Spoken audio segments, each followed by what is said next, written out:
I heard my mother-in-law say that I was just a temporary choice for her daughter. And my wife, she didn't even argue. She just laughed, as if it was the most natural thing in the world. My name is Henry.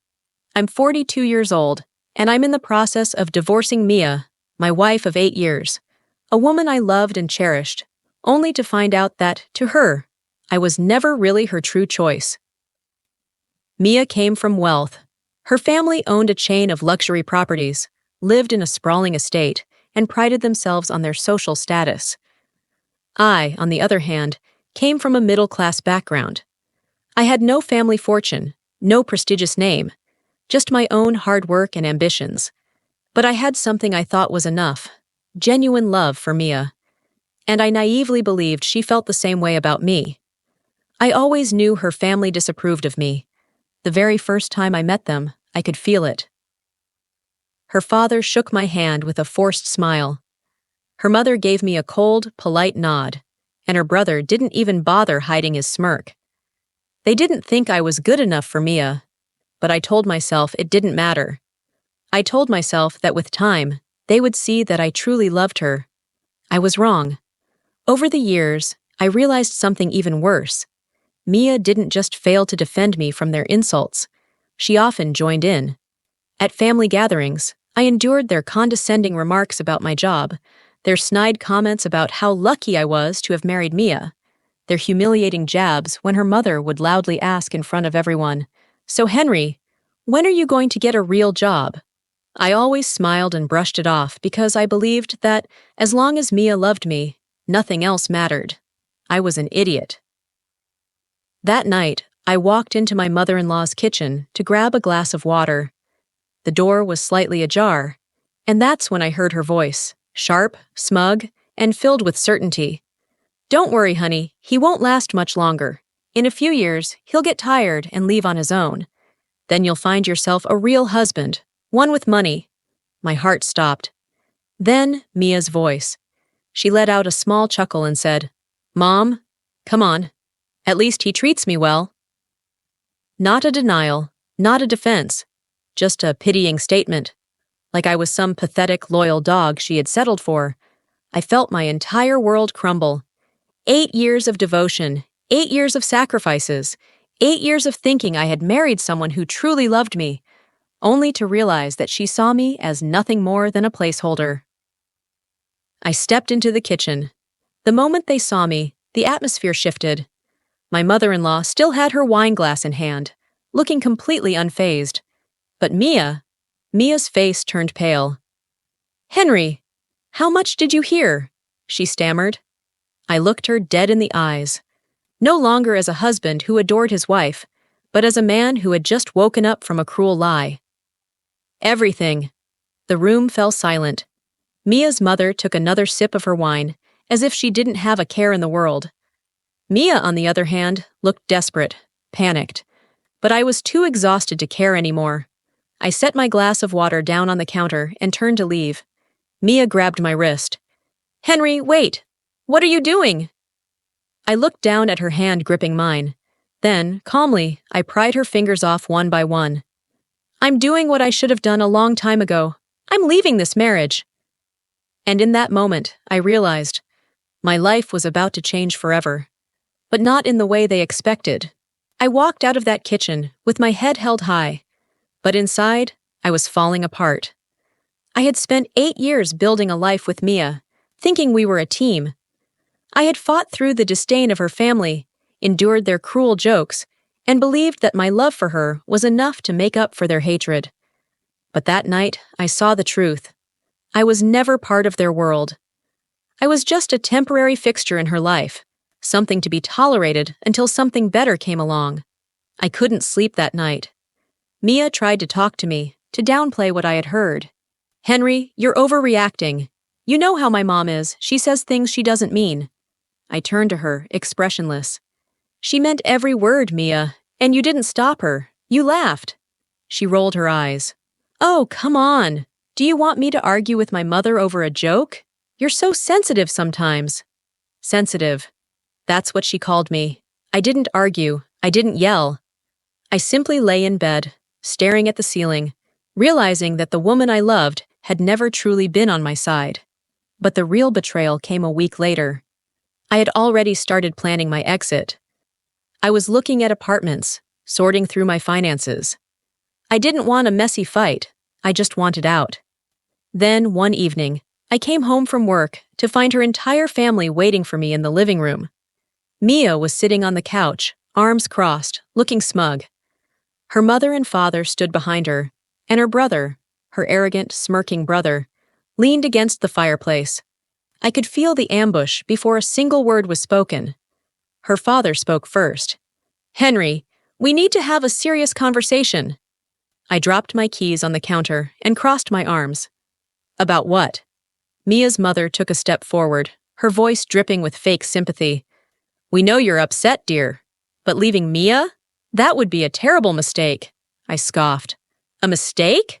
Staying in a marriage where I'm nothing but a joke would be the mistake?" Her brother laughed under his breath. "Wow, he's really taking this personally." I clenched my fists, but I stayed calm. I would not give them the satisfaction of seeing me lose control. Mia finally spoke, and her words cut deeper than I expected. "Henry, let's be real. You're not leaving me." I narrowed my eyes. "Watch me," she smirked. "You don't have anywhere to go. You don't have the money for a new place. And let's not forget, this house is mine." The room fell silent. She was right. The house was in her name. When we bought it, her parents convinced her to put it under her name for legal protection. At the time, I didn't argue. I trusted her. Now I was paying the price for that mistake. Her mother sighed dramatically. "Henry, sweetheart, we don't want things to get ugly.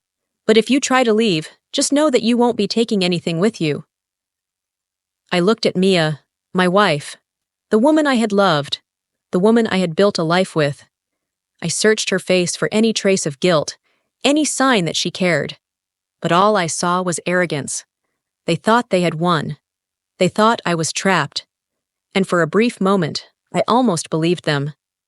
But then her father said something that changed everything. "Henry, you're not stupid. You know how the world works. Men like you don't leave women like Mia. It's the other way around." I felt something snap inside me.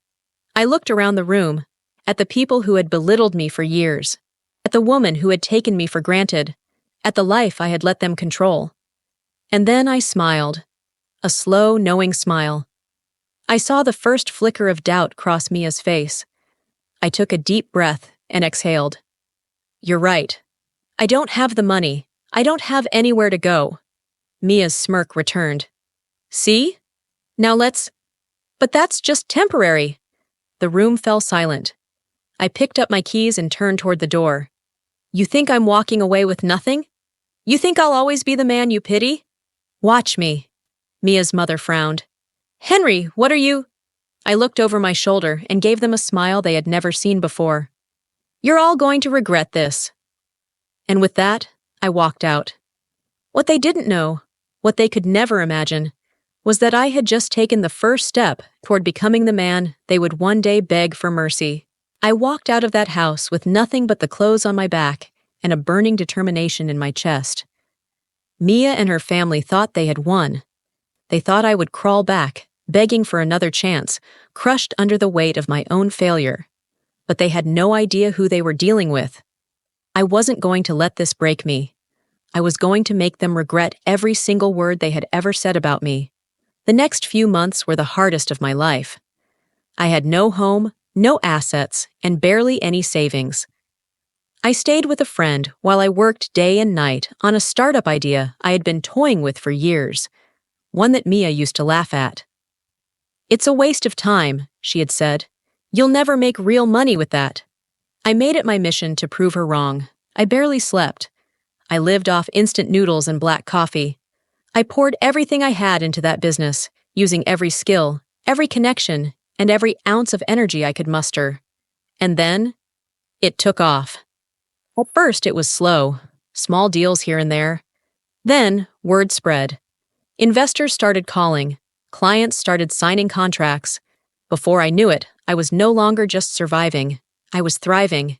And Mia, she had no idea. She was too busy parading around with her new upgrade. I saw the photos on social media, lavish trips, expensive gifts, fancy dinners. She had replaced me just like her family always said she would. But I knew something Mia didn't. Her perfect little life was built on quicksand. One night, I got a call from a mutual friend. Mia's new boyfriend? He was under federal investigation. Apparently, his wealth wasn't as legitimate as he made it seem. He was caught in a major fraud scandal, and the authorities were freezing his assets. Everything Mia thought she had gained was about to vanish overnight. I laughed, not out of malice, not out of revenge, but because karma had finally arrived, and it was beautiful. But I wasn't done yet. I had been tracking Mia's family's financial troubles for a while. Their business had been bleeding money due to a series of bad investments. They were on the brink of collapse, and as fate would have it, an opportunity landed right in my lap. Their biggest property, a luxury building that had been in their family for generations, was going up for auction, and I had just the right amount of money to buy it. I didn't tell anyone. I didn't gloat. I just placed my bid and won. A week later, I got a message from Mia. "Hey, can we talk?" I nearly dropped my phone from laughing so hard. She had no idea. So I texted back. "Sure. Meet me at your family's building. You know, the one your father swore I'd never step foot in as an owner." When she arrived, she looked different. The arrogance was gone. Her expensive designer bags were replaced with something more modest. She was nervous. She knew. She forced a smile. "Henry, I just wanted to say, I made a mistake. I was caught up in my family's expectations, and I didn't see what I had until it was gone." I let her talk. I let her beg. And then I said the words I had been waiting for months to say. "Mia, you didn't lose me. You threw me away. And now, you get to watch me live the life you always wanted. Without you." Her eyes widened. What do you mean?" I handed her an envelope. Inside was a notice. Her family was being evicted. From the building I now owned. Mia's face turned pale. "No, you didn't," I smirked. "Oh, I did." She started to cry. But I didn't feel sorry for her, not even a little. Because this wasn't just revenge, this was justice. Comment the number 1 if you want to see how Mia will pay for this. Mia stood there, frozen. Her hands trembled as she stared at the eviction notice. I could see her mind racing, trying to process what had just happened. The realization was sinking in. Her family's legacy, their pride, their so-called empire, now belonged to me. She looked up at me, her eyes wide with disbelief. "Henry, this can't be real." I crossed my arms. "Oh, it's very real." Her breathing quickened. "You can't do this. My father." "Your father?" I let out a short laugh. "He should have thought about that before he treated me like garbage, before he called me a temporary choice, before he told me that men like me don't leave women like you." Her face contorted with anger and desperation. "This isn't fair." I stepped closer. "Fair?" I shook my head. "Fair would have been you standing by my side. Fair would have been you defending me when your family humiliated me. Fair would have been you not laughing at me like I was a joke. But you chose your side, Mia." Tears welled up in her eyes. For the first time in her life, she had no control, no safety net, no rich parents to bail her out. She was standing in front of me, utterly powerless. And I wasn't done yet. Because I had one final move to play. She swallowed hard. "Okay, I get it. You wanted revenge. You got it. But Henry, please, don't take everything." I smirked. "That depends. What's left to take?" She took a shaky breath. "My father, he's sick. This building is the only thing keeping our family afloat." I tilted my head. "You mean the same father who told me I wasn't good enough? The same father who said I'd never be anything?" She shut her eyes. "Please, I'll do anything." I raised an eyebrow. "Anything?" She nodded quickly, desperate. I reached into my pocket and pulled out a second envelope. Her hands shook as she took it, tearing it open with urgency. Her eyes darted across the page, and then her face went pale. She staggered back. No, this isn't possible. I smiled. Oh, but it is. The paper in her hands wasn't just another legal notice. It was the final blow. Because not only had I bought their building, I had also bought their mansion. The place where Mia grew up. The home her family had lived in for decades. The one thing she thought they would never lose. I now owned it. Mia's lips parted in shock. Her breath hitched. You took my home? I shrugged. I didn't take anything. Your family lost it. I just happened to be the one smart enough to buy it first. She dropped the papers. Her entire world had just collapsed. She wasn't just losing money. She wasn't just losing a building. She was losing everything. And that's when she did something I never expected. She dropped to her knees. Mia, the same woman who once told me I was beneath her, the same woman who laughed as her family mocked me, the same woman who replaced me the moment she found someone richer, was now begging me. Henry, please, don't do this. I made a mistake. I looked down at her, my expression unreadable. This was the woman I had once loved, the woman I had planned a future with. But that Henry, the man who would have forgiven her, the man who would have given her another chance, he was gone. I leaned down slightly, just enough to meet her tear-filled gaze. Mia, I said, my voice calm, steady. I told you. You didn't lose me. You threw me away. Her face crumpled. She let out a broken sob. And then I turned around and walked away. She called after me, her voice cracking. Henry, wait, please. I didn't stop. I didn't look back. Because for the first time in my life, I was truly free. I walked away from Mia that day, but her story wasn't over yet. Not for me. Not long after, I started receiving messages from mutual acquaintances. Mia had fallen apart. With her family's fortune wiped out, her father's health deteriorating, and their reputation in ruins, she had nowhere left to turn. The friends who once surrounded her disappeared the moment she wasn't rich anymore. She had been abandoned, just like she abandoned me. But the final blow? That came when I made my last and greatest move. A few weeks after I walked away from Mia, I held a public event to announce the grand reopening of the building I had taken from her family. It was being renovated into a luxury business hub, one that her father had once dreamed of building, but failed due to his arrogance. And on the night of the event, Mia showed up. She looked different, tired, desperate, broken. No designer bags, no diamond jewelry, no aura of superiority. She was just a woman who had lost everything.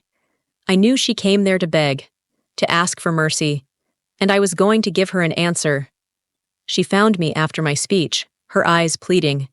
Henry, please, just talk to me. I crossed my arms.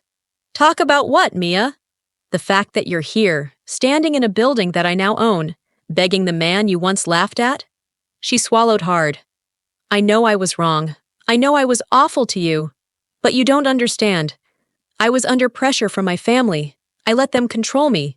I wasn't thinking straight. I tilted my head. Oh, you were thinking just fine when you were mocking me, when you were telling me I was nothing, when you threw me away like trash. Don't rewrite history now that you're the one suffering. Tears welled in her eyes. I have nowhere to go, Henry. I have nothing left. I stared at her for a long moment. This was it. The moment where the old Henry might have hesitated, might have forgiven. But that Henry no longer existed. I leaned in slightly, lowering my voice so only she could hear. That's not my problem. Her lips trembled. Please, I just need one chance.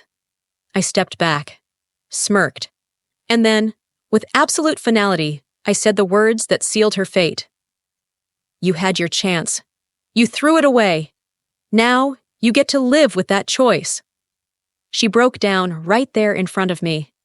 She sobbed, right in the middle of the event, as people looked on in awkward silence. I didn't care. I turned and walked away for the last time. And as I stepped into my new life, One filled with success, respect, and a future Mia could only dream of. I felt no regret, no guilt, just satisfaction. Comment the number 1 if you think Mia got exactly what she deserved. And don't forget to subscribe for more incredible stories.